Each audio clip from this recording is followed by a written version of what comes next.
Hey friends, it's Raine Grayson, Organizational and Programs Manager at TMI Project, and the director of this season of the TMI Project Story Hour, Period Power Stories. We wanted to let you know that while you can still most certainly listen to this special collection wherever you get your audio, it was specifically produced on video. We're trying to keep up with the times. That said, if sonic storytelling is your thing, feel free to stay here. Or you can come find us on YouTube at TMI Project. Either way, we're glad you're here, and thanks for listening. Or watching. Or both. I just don't understand. I don't get in trouble at school. I pass all my classes. I do the dishes. I help clean out. My brother, on the other hand,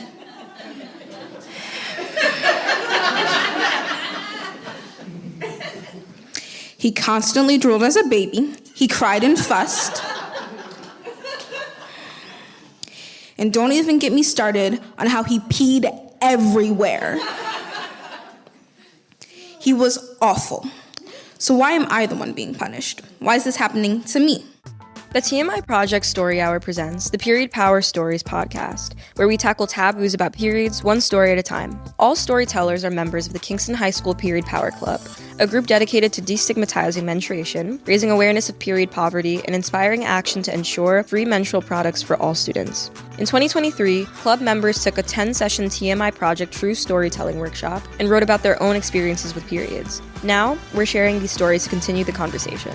The views shared in this podcast are solely those of the subject and don't reflect the beliefs or opinions of TMI Project. This podcast is for entertainment and informational purposes only and is not intended to be a substitute for professional medical advice, diagnosis, or treatment.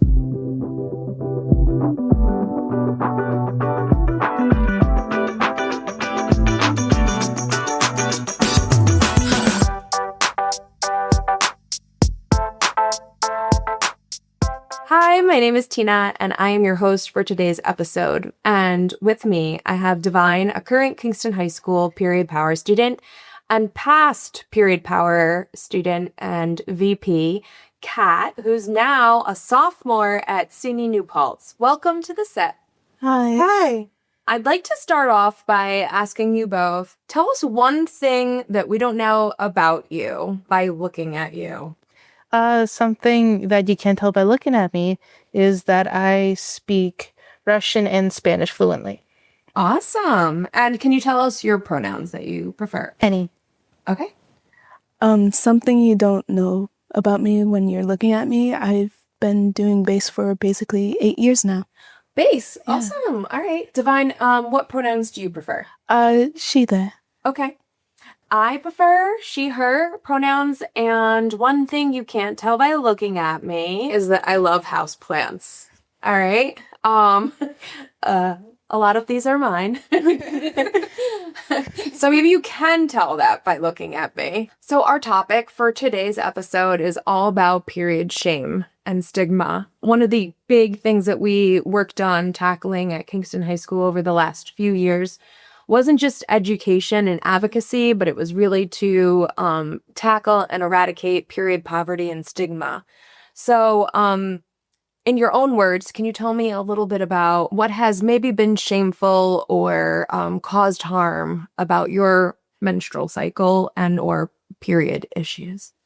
The blood itself is probably the most shameful and stigmatized part of it. A lot of people call it, disgusting or unhygienic. It's completely normal and something that is, completely out of our control. It should not be stigmatized or called disgusting or something that is not supposed to happen when it is. Yeah, actually, when you mention like unhygienic, in recent years, and just recently within New York, it was changed from feminine hygiene products to menstrual like wellness or menstrual health products. Is that it doesn't have to do with our hygiene, it has to do with our health. So yeah. Divine, give us a story or a situation that you've gone through. There was this one time in Spanish class back in 7th grade, yeah. And I was on my period then. And it was pretty new for me. Like, that was like the year I got my period. And one day I had a few pads in my pockets. They were like very crappy, like school pads that don't even last a period. And then one of them dropped out my pocket, and I felt so horrified because now someone knows that I'm on my period. And now growing up, realizing like it's natural. Like, why would someone think it was gross or anything? Yeah. Yeah. Do you feel like now that you're in high school and involved more with period power, and we've kind of normalized periods in our school, like, do you see your fellow students like walking around with pads or tampons a little bit more openly, or? Yeah, I definitely see that. When someone's on their period, they'll just pull out their pad and say, "Hey, gotta go to the bathroom." And we just carry around. I don't hide it in my pocket. I don't really there's nothing to be ashamed of anymore. Yeah. Like, it's a normal thing that people go through. Yeah, and I feel like when you're first going through like your period and like getting your period, you don't really know what to expect. And in today's episode, we're gonna actually go back in time and see Xyajah's story. Unfortunately, she wasn't able to make it here today, but her story really resonates with me. So let's take it away to Xyajah. I'm 9 years old and I can't understand what's wrong with me. My tummy hurts so bad and there's so much blood everywhere. Now my favorite My Little Pony underwear is ruined. My pants are dirty and bloody and the blood isn't stopping. I've always been a good kid. When you're the firstborn daughter, the princess, the angel, you have to be a good kid. Even as a baby, I didn't cry much. I just fussed until I got a passy or a bottle. I was a good eater. I didn't complain much. I barely even drooled. And now I can't stop asking myself, why is this happening to me? I sit on the toilet freaking out. After a bit, I start to calm down.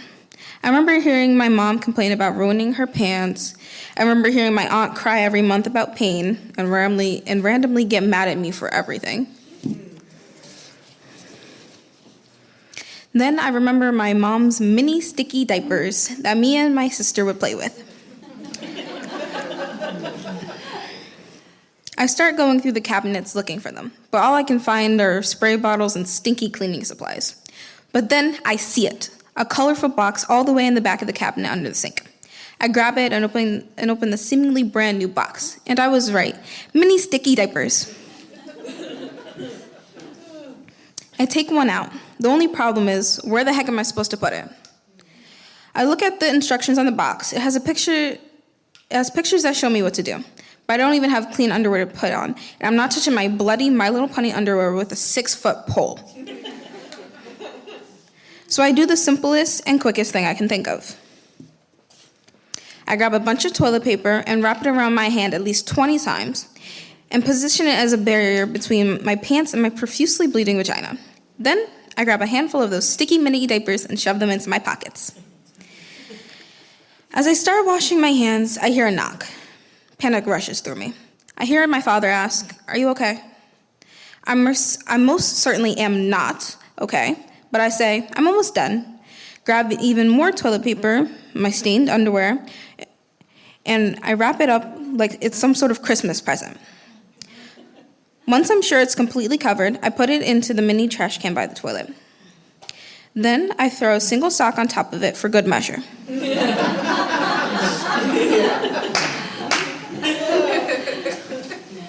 I wet my hands and spray some random air freshener.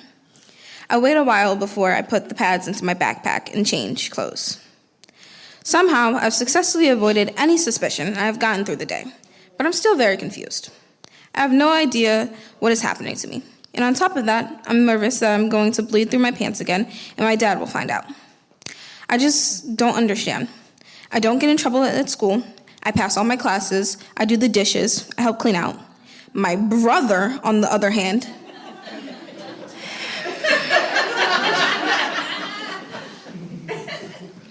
he constantly drooled as a baby. He cried and fussed.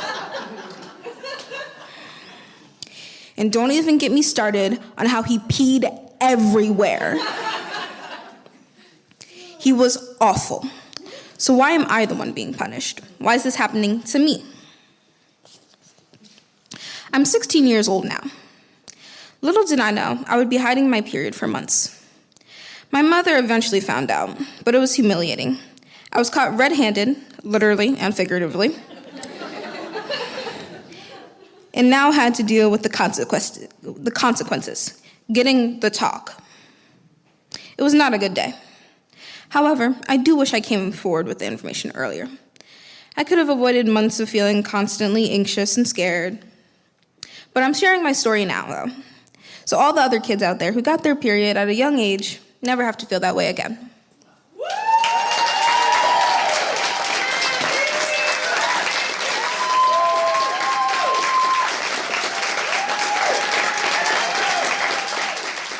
So Xyajah got her period when she was going into 4th grade. And she didn't know what was happening to her. She didn't really have a role model or an adult in her life at that time that she could really ask for period products or ask what was kind of going on. So she kept it really hidden for many months. So nobody really knew what was happening. If you could go back and maybe tell Xyajah as a friend in that moment, what would you maybe do in terms of helping her with her period at that young age? Well, I'd say that it's gonna be okay, it's perfectly normal, it's expected, it's a good sign that you are having it, and, everybody has it at a different time, they're no different if it's a little bit earlier or a little bit later, and, it's not something that you should let people, dictate about you. It's just you. It's a completely normal bodily function. Yes. It serves a purpose, and, you shouldn't have to hide it or be worried because it's all going to work out. Exactly. Okay, so I'd like to ask you guys a few questions today, if that's all right. Divine, I'd like to know what kind of challenges or obstacles you've overcome since you've been involved with Period Power. See, ever since I joined Period Power, it made me feel more confident in myself with my menstruation. Freshman and sophomore year, I used to hide my pad and just ask in a very low voice to go to the bathroom. Because I thought of a period it should be hidden, nobody should know that you're on your period. But now that I'm in Period Power, I feel like it gives me this confidence that, oh, I'm on my period. Who cares? So from feeling ashamed and kind of secretive to feeling a little bit more empowered and boldly speaking out to say, hey, I need some help. Or sometimes students take advantage of the free store at Kingston High School. We have the free clothing, a thrift store, and we have a food pantry, hygiene products from shampoo, conditioner, body wash, toilet paper, and tissues. So we're trying to allow students to have the ability to get whatever they need, but also being able to kind of utilize the culture of reduce, reuse, recycle in our thrift store, which works against the stigma of period issues, because when you have bleed throughs, you can come in. But even when you don't have bleed throughs, students are coming in to thrift and enjoy utilizing our space. So thank you for coming in and utilizing the free store. Yeah. Yeah, because I do have times where I go to the free store for some new pants and it's like... Yeah. Who here has had a bleed through? Okay. All right. I feel like that's a question that we keep asking. Everyone's had a bleed through. It's very normal. It happens. And in high school, it's so important to have the resources readily available. Kat, how do you feel like being involved in Period Power helped you transition from high school into college? Well, it helped me figure out what I wanted to do with my life. First of all, I found my passion for advocacy and for justice, and it helped me build the skills of advocating for myself, which I have used multiple times in the process of going to college and being in college. It helped me, as the former vice president of this club for 2 years, helped me take more agency in my life and better manage myself and my skills. and just truly find myself. It helped me manage like the workload of college more, especially with a full course load, double major, honors program, all of that. So what are you majoring in? I'm majoring in international relations and music performance. Wow, awesome. Tell us a little bit more about the international relations and what you may be excited to do within your career. Well, I picked international relations because my family's from two completely opposite ends of the world. And, I grew up around different cultures, languages, it's a big melting pot in my own household. And I am a reflection of that. And so I wanted to find a field that allowed me to help make positive change in the world while also embracing my multiculturalness and using my skills, because I grew up surrounded, by stories from history of my own family and of the countries that my family's from.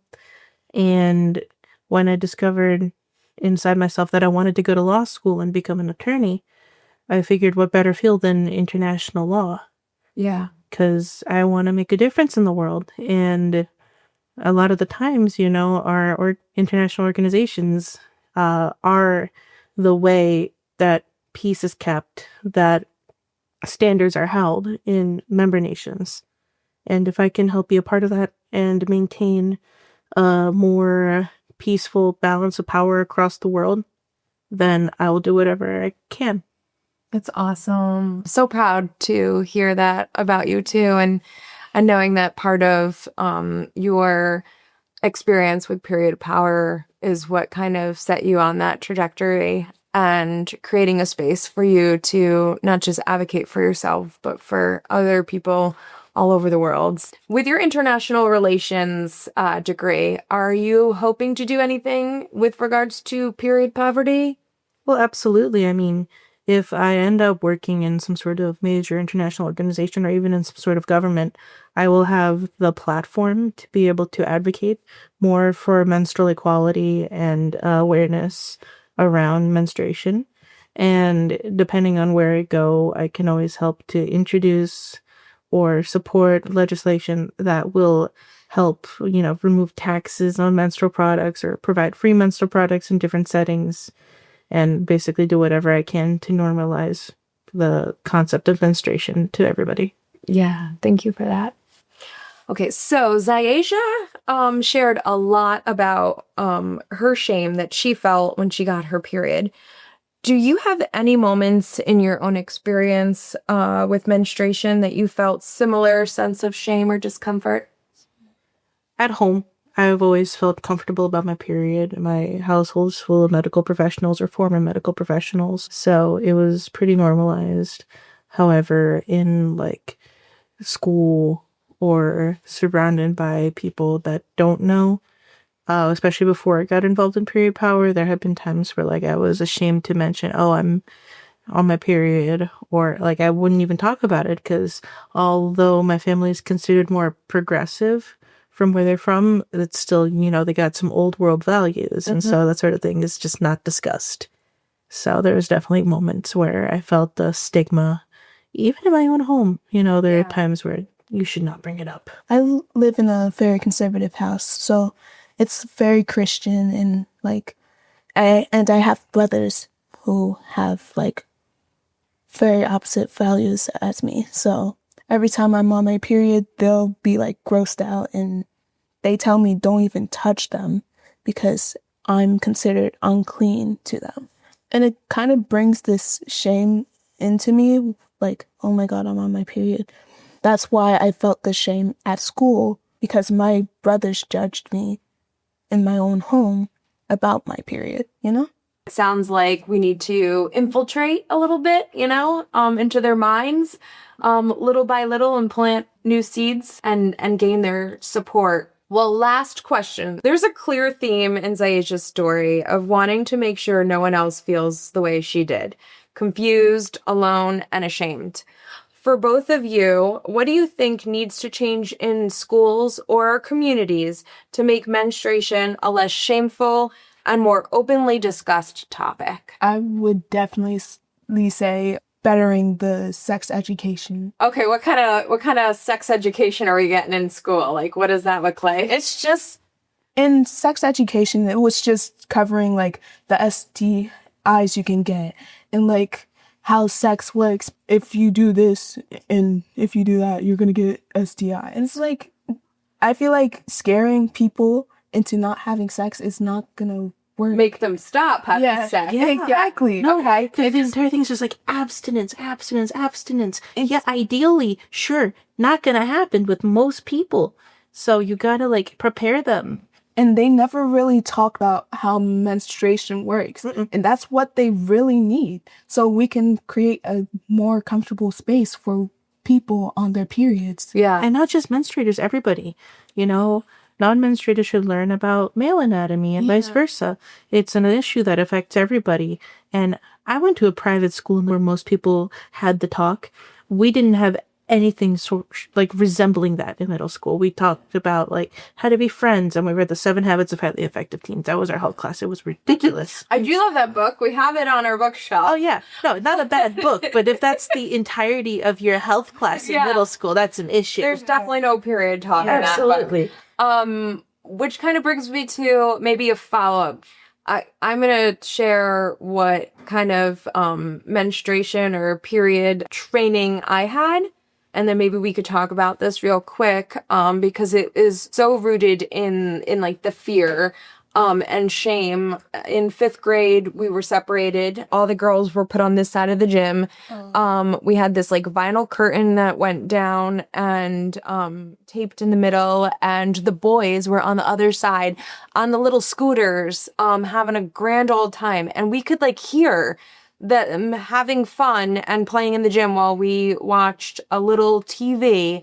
And on the TV, we learned about menstruation. But I can't even tell you what it looked like or sounded like. I don't remember anything because my ADHD was like, they're playing on the other side and I could hear it.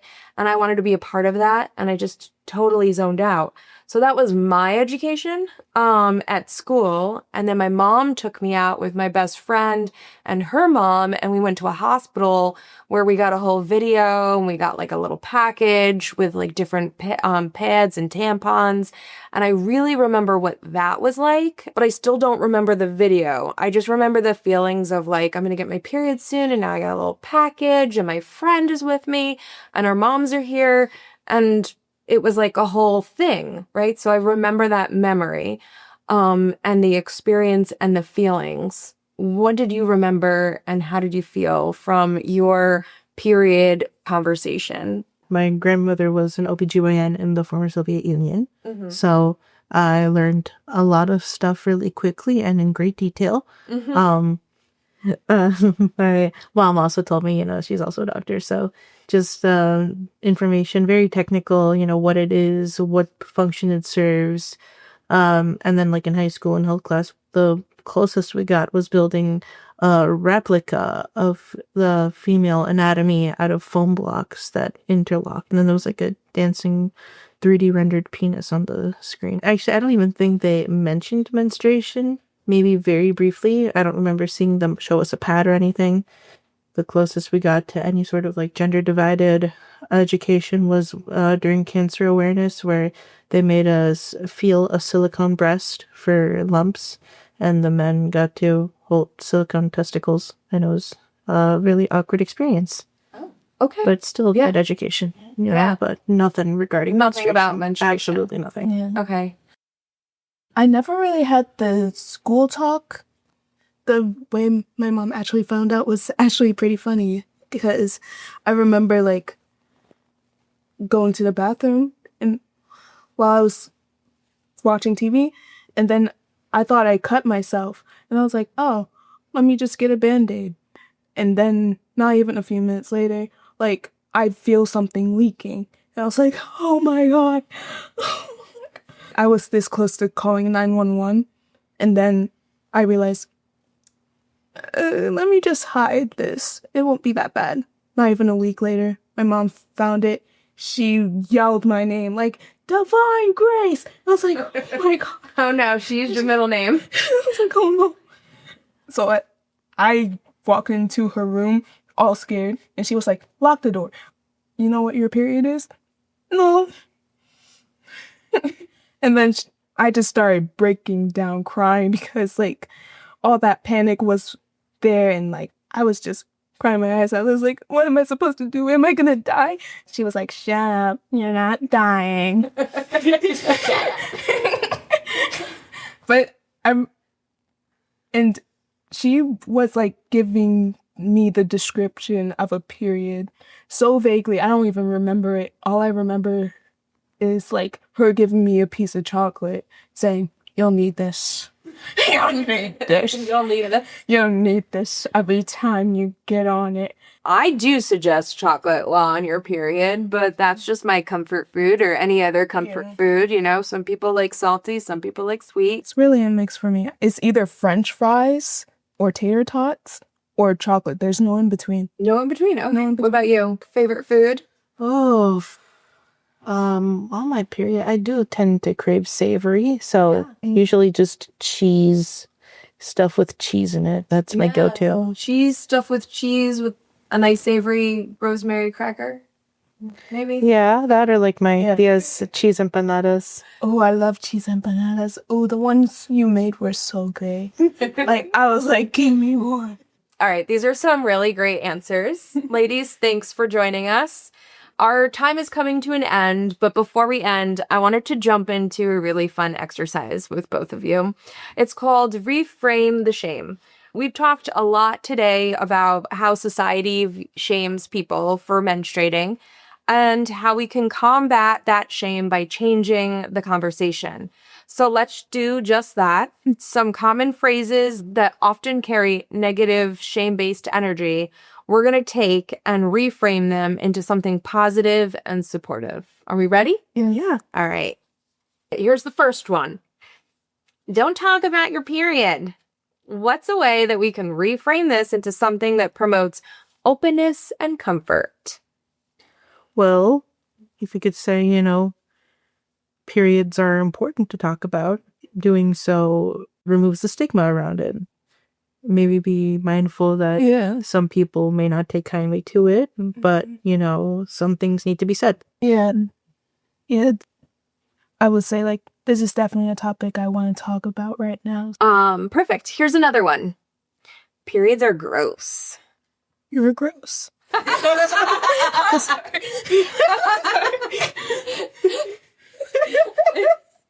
That's a great one.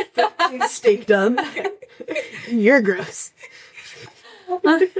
How can something be gross if it happens completely naturally and is expected of our sex? You know, it's not something to be hidden. It's like a part of puberty. And it's like saying other things that come with puberty are gross. Like, it's important to, you know, take care of yourself and make sure that everything is normal and functioning as it should be. And that's one of the ways that our body lets us know that. I really like the idea too of hearing like, oh, periods are gross. They're what make us human, right? Like that you wouldn't exist without a period. Without a period, we wouldn't exist. How about when we hear from our lovely male counterparts, periods are just a woman's problem? It's the thing with like people, it's like you have to relate it to them to make them understand. And that's, you know, a lot of them don't realize until it's happening. So your girlfriend will have a period, or your sisters, your mother. If you have a daughter, your daughter will have a period. Yeah, that's the point. Like, if you ever have a daughter, then that's gonna be your problem when you... You know, I have this shirt and it says menstrual health is a human rights issue. Yeah. So if someone was, periods are just women's problems. No, periods are human rights problems. Half the population gets periods, you know. Yeah. It's not one gender's issue more than the other. Yeah. And our final shame reframe. No one wants to hear about your period. Others do want to hear about it, though. Like, young girls do really need to hear about this because they really do need to be prepared for what they're about to, like, go through. And, like, if they have any questions, then they can gladly ask anybody. It kind of like lowers the fear of having a period for young women. So can you summarize that in a way? So if I'm saying no one wants to hear about your period, can you summarize all what you said into like one statement? You don't want to hear about it, but I feel like someone in this room does. People need to hear about my period. People need to hear about my period. Yeah, whether you want to hear it or not is irrelevant, because the truth is it's real, it happens, and the only way to normalize it is to talk about it. Great work, ladies. Thank you so much for reframing the shame with me today and being able to take things that are negative about our periods and turning them into positive statements and conversation. Hopefully, with some of the things that we discussed today, we can save other little menstruators, My Little Pony underwears. So big thanks today to Divine, Kat, and Xyajah for sharing your stories. That's all we have time for today. Thank you so much. Bye, y'all. Bye. Thank you for joining us for this episode of the TMI Project Story Hour presents the Period Power Stories podcast. If you like what we're doing, please subscribe, rate, and leave us a review wherever you get your podcasts. It really helps. TMI Project is available to offer true storytelling workshops and performances for your school and workplace. To learn more or to support our work, you can find the details at tmiproject.org. This episode was produced in partnership with HUDSY and Kingston High School's Period Power Club. It was written and produced by Hayley Downs, Raine Grayson, and Pfeil. All episodes are shot and edited by HUDSY. Special thanks to our partners for their generous support of this work. The Hudson Valley Foundation for Youth, the Rowley Foundation Fund for Women and Children, and the Stavros Niarchos Foundation. We couldn't do it without you.